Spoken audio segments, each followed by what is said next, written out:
እስቲ ከቤት ወጣው እና ለመሄድ ፈለኩኝ እንበል ማለት ነው። በአሁን ሰዓት ላይ በአሁን ጊዜ ላይ በመንገዴ ላይ ትልቅ የገጠመኝ ጋሬጣ ነው ምን ችግር ኬላ የሚባለው ላሳያችሁ ማለት ነው። ለምሳሌ ሲወጣ ሄድኩ እንሂድ እንበል የሚከለክለኝ ነገር እንየዋ ተመልከትልኝ የጭቃ ማአት ማለት ነው። እዚህ ላይ ሰው እስኪ እንዴት ነው የሚሄደው? ፈጣሪ እስቲ በኮመንት ላይ ሪከመንድ አድርጉኝ። ስለዚህ የሆነ አካል እኔን ተሸክሞኝ መሄድ አለበት ማለት ነው። በዚህ ላይ ለመሄድ እንግዲህ አሁን ለመሄድ እንደዚህ መንቦጫረቅ አለብኝ ማለት ነው። አያችሁት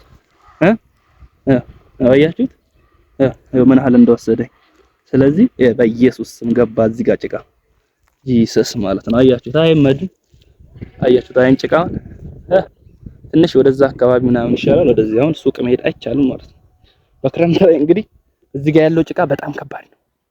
ከባድም ያስጠላው ለምሳሌ እዚህ ጋር እስኪ ነው እናዩት። እዚህ ጋርማ በጥብጥ ነው እውነቴ። አሁን ይሄን አስባችሁታል? ከተማ ላይ ቢሆን እንዴት እንደሚበጠበጥ አሁን ገጠሩ ላይ ሆኖ ነው እንጂ። ስለዚህ ማለት ነው ትንሽ እቺን ራሱ ከዚች እዛሽ ጋር ለመሻገር ወይ ራሴን እግሬን ሰውቼ መሄድ አለብኝ ወይም የሆነ ትራንስፖርት የሚሸከመኝ አካል መኖር አለበት ማለት ነው። እንግዲህ ይሄንን ነው ሀገር ሰርቫይቭ አድርግታ እየኖረች ያለችው ማለት ነው። ለማንኛውም አሁን ራሱ እየተሸራተትኩ ነው። መንገዱ እንዳለ ጭቃ ነው። እንግዲህ እንመለሳለን። ቤት ነው ቁጭ የምንለው እስኪደርቅ ድረስ። ለማንኛውም ይሄንን አካውንቴን ፎሎ ማድረግ እንዳይረሳ። እንደዚህ አዳዲስ አፕዴቶችን አሳውቃችኋለሁ ማለት ነው። አፕዴት አደርጋችኋለሁ። ይመቻችሁ። ፎሎ ማለት እንዳይረሳ።